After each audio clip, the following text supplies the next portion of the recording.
Vous écoutez Radio Lomé, il est 12h30.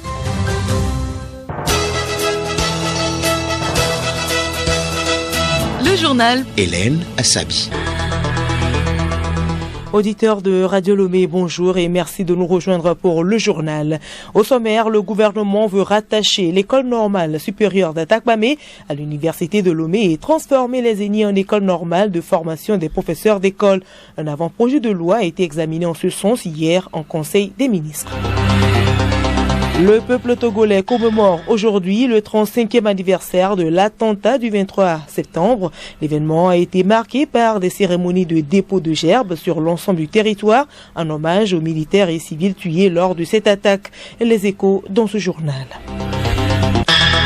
Sport football tombé de rideau ce jeudi sur le championnat féminin des 1 de football. Djabir de Tanjouaré et Atleta de Lomé se croisent cet après-midi au stade de Kégué pour une place sur le continent.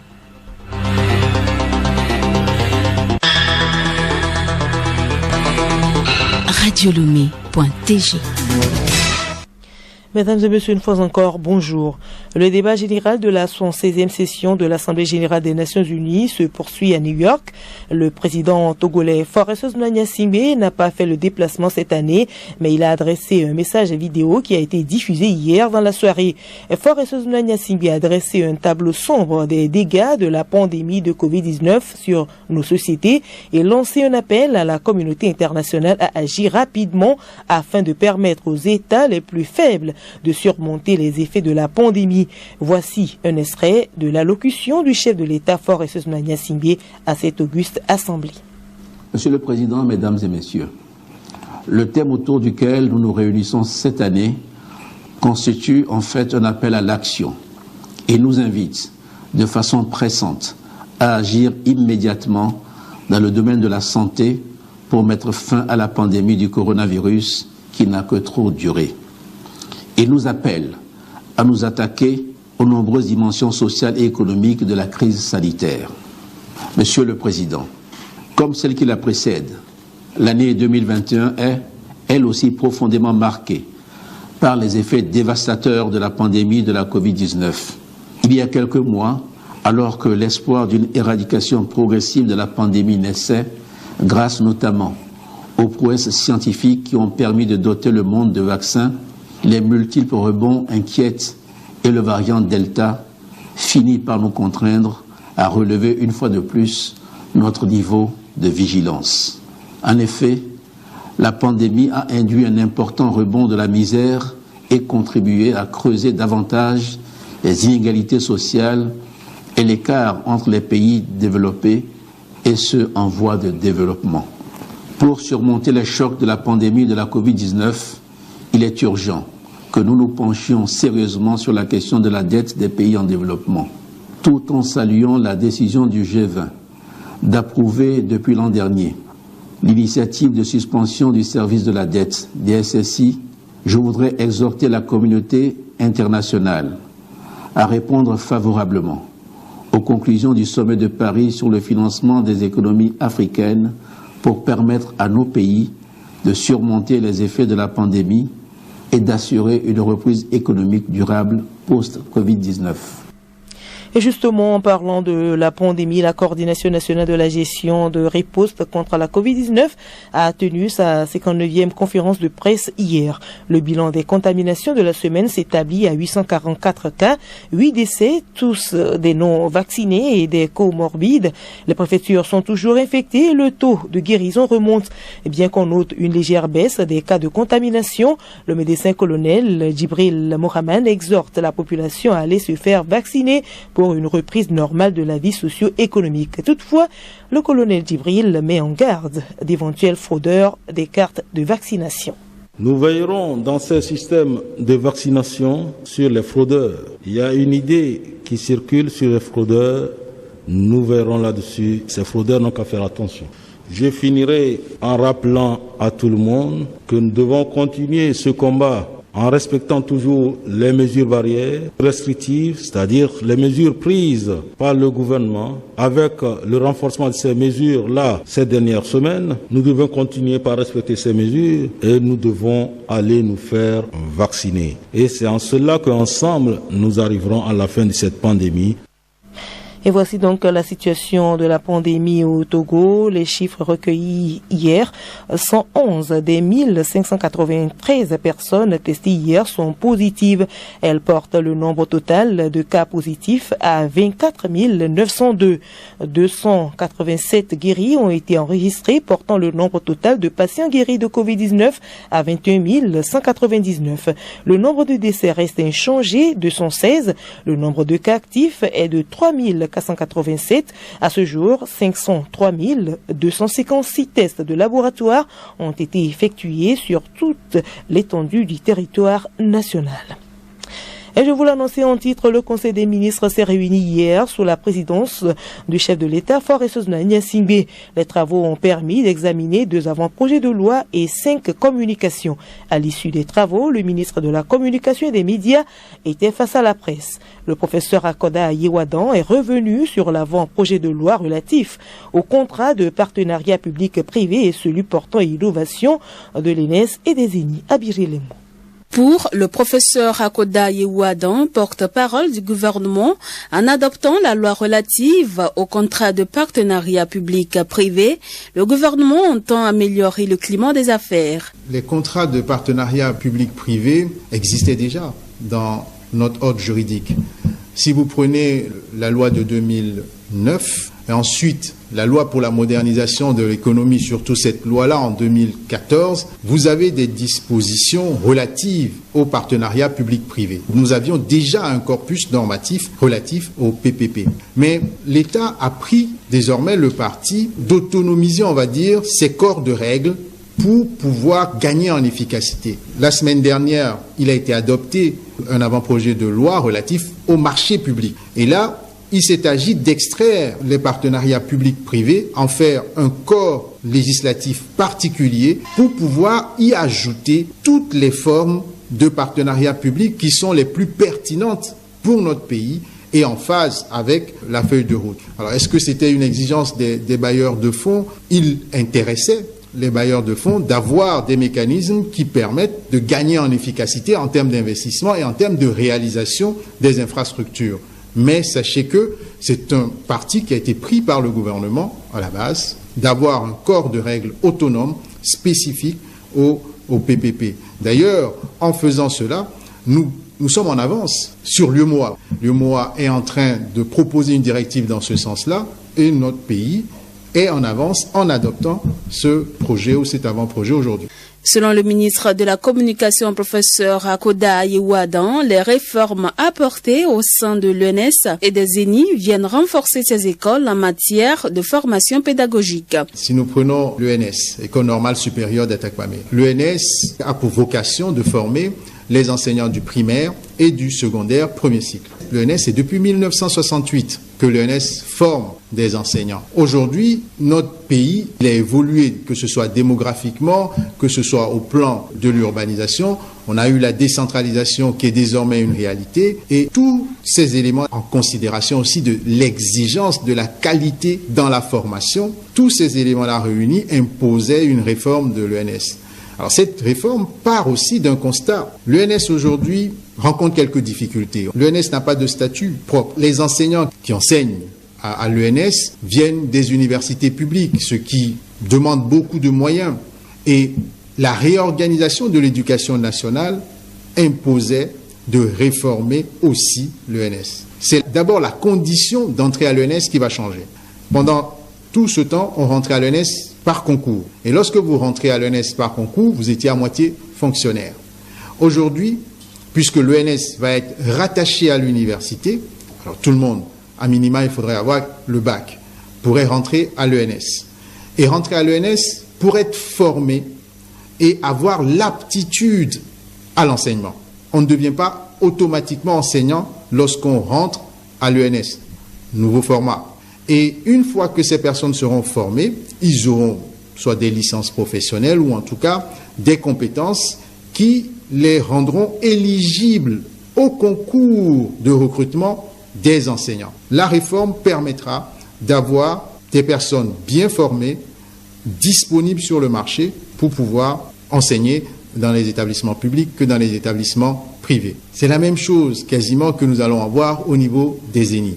Au niveau des ENI, les ENI vont conserver évidemment leur statut, mais l'entrée sera ouverte à toute personne désireuse d'acquérir des aptitudes à l'enseignement. Et une fois que ces personnes seront formées, pendant 2 ans pour l'ENI, ces personnes seront aptes à passer un concours pour être recrutées, seront disponibles sur le marché pour le privé. La loi autorisant la ratification de l'accord de coopération entre le gouvernement des États membres de l'UEMOA a fait aussi l'objet de discussions. Merci à vous, Abidi. Audience hier à la primature, Madame le Premier ministre Victoire Toméga-Dogbe a conféré avec une délégation de la Société de Loite conduite par son directeur général Emmanuel Gadré. Les échanges ont porté sur la stratégie de développement économique menée par le gouvernement togolais et le soutien que pourrait apporter sa société. Emmanuel Gadré au sortir de l'audience. On a essentiellement eu un échange de vues sur la stratégie en matière de développement économique que son gouvernement entend mettre en œuvre. Quelles priorités, dans quel secteur, quelle échéance,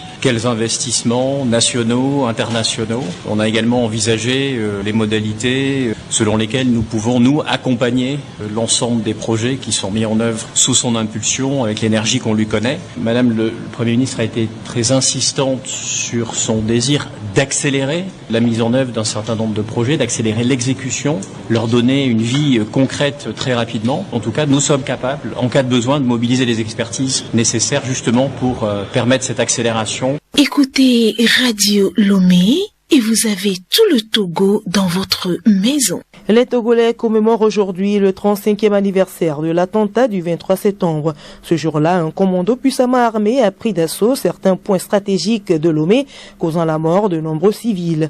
En mémoire de ces illustres disparus, le représentant du chef de l'État, le ministre général Yark Damhan, a déposé ce matin à Lomé une gerbe de fleurs au pied de la stèle érigée en souvenir de ces disparus. Théophile Dandako. Sur la gerbe de fleurs déposée par le ministre Yark Damhan, on pouvait lire « Hommage aux victimes de l'agression terroriste du 23 septembre 1986 ». La gerbe a été déposée sous la stèle de 2 mètres portant l'écriture suivante. « Ils sont morts pour la patrie. Pour cette cause, une sonnerie aux morts et l'hymne national ont retenu l'attention. »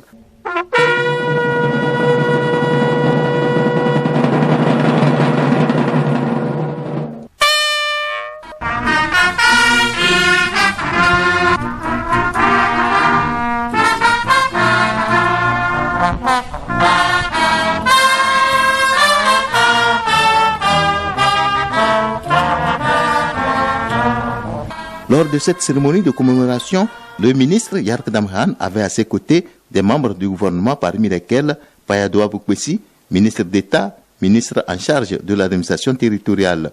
Les autorités militaires, notamment le chef d'état-major général des forces armées togolaises et l'inspecteur général des forces armées togolaises, étaient également à la place du 23 septembre, joliment pavoisés pour la circonstance.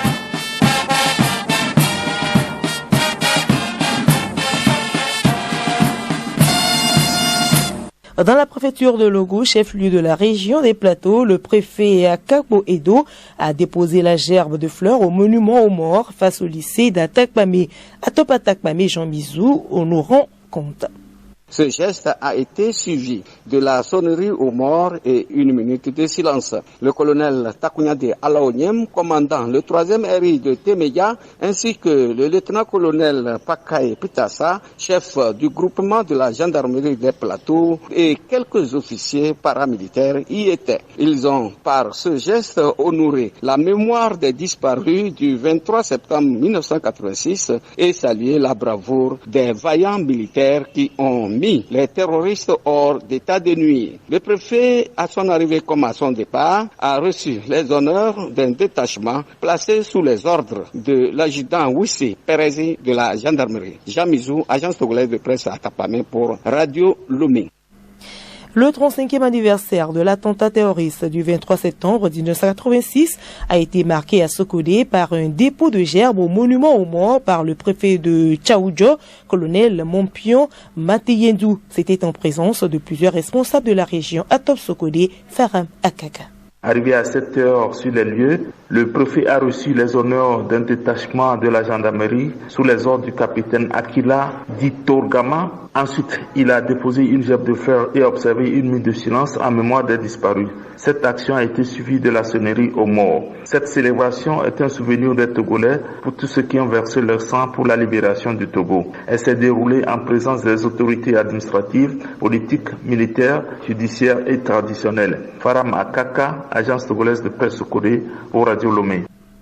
Les autorités de la préfecture de la Kosa ont également rendu hommage ce jeudi à Kara aux compatriotes victimes de l'agression terroriste du 23 septembre 1986 à Top Kara, Léontine Tediou. Le représentant du préfet de la Kosa, M. Hazim Malin Awai, a pour la circonstance déposé une gerbe au pied du monument qui leur a été dédié et s'est incliné devant leur mémoire. C'est l'occasion pour la nation togolaise en général et pour les autorités de la préfecture de la Kosa en particulier de rendre un hommage mérité aux compatriotes togolais qui ont perdu leur vie pour sauvegarder l'intégrité du pays lors de cette agression terroriste perpétrée le 23 septembre 1986 au Togo. Le 35e anniversaire de cet événement s'est déroulé dans le strict respect des mesures barrières contre la Covid-19. Léontine Teteho Arok-Mawe de l'agence togolaise de presse Kara pour Radio Lomé. À Dapan, cette journée de recueillement a été marquée par, entre autres, un dépôt de gerbes et une minute de silence en mémoire des filles et fils qui ont perdu la vie ce jour du 23 septembre 1986. De Dapan, Bodjonaba Santa Gabriel pour des précisions.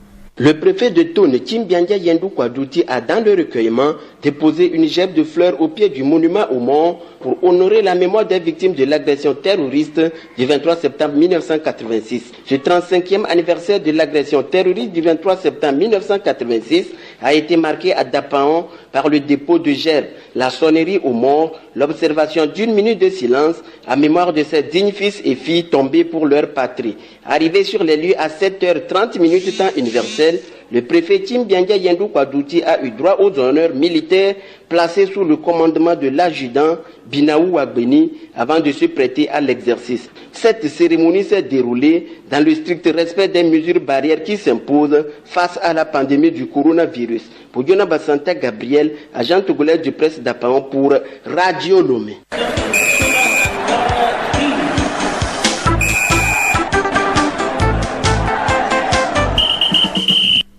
Sport football, les éperviers version dames débutent dès ce jeudi un stage de 6 jours à Lomé. Ce regroupement s'inscrit dans le cadre des préparatifs des éliminatoires de la CAN féminine de 2022 contre Sao Tomé et Principe. Pendant ce temps, Ayivi Kokou Maurice est le nouvel entraîneur de Entente 2 de Lomé pour les 3 prochaines saisons de la D1 masculin. Solim Lemou. L'entraîneur togolais Ayivi Aïté Kokou Maurice, fils de feu Ayivi Ekoué, est nommé nouvel entraîneur de l'équipe de l'Entente 2 de Lomé pour les 3 prochaines saisons. Il accède à ce poste en remplacement de Maurice Noutsoudien avec pour mission de qualifier le club de Kodjovia Kopé Nikonakwe pour une coupe interclub de la Confédération africaine de football, à savoir Ligue des champions ou Coupe CAF à l'issue du championnat national de football de première division. Pour Togui Akoussa Kamelio, directeur technique de l'Entente 2, ce choix se justifie par le fait que Ayivi Aïté a longtemps occupé le poste d'entraîneur adjoint de l'équipe, donc connaît les objectifs du club et les ambitions du président.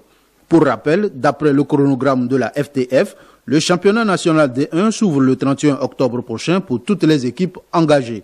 Préparatifs des éliminatoires CAN féminine Maroc 2022, les éperviers dames préparent la double confrontation contre Sao Tomé et Principe qui aura lieu du 18 au 26 octobre 2021. À cet effet, un stage est en cours jusqu'à mardi.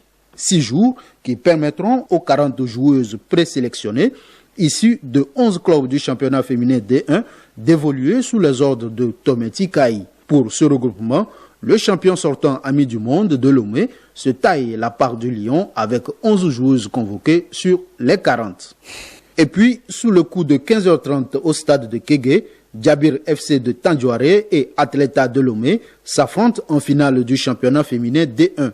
Les deux meilleures équipes se retrouvent pour une place de champion qui ouvre les portes continentales. Djabir de Tandjouaré a terminé premier devant Bella FC de Kara dans le groupe 1, alors que dans le groupe 2, Atleta s'est qualifié aux dépens de Amis du Monde. Voilà, nous sommes ainsi arrivés à la fin de ce journal, mais avant de nous quitter, retenez pour l'essentiel que le peuple togolais commémore aujourd'hui le 35e anniversaire de l'attentat du 23 septembre. L'événement a été marqué par des cérémonies de dépôt de gerbes sur l'ensemble du territoire en hommage aux militaires et civils tués lors de cette attaque. Et vous avez eu les échos dans ce journal.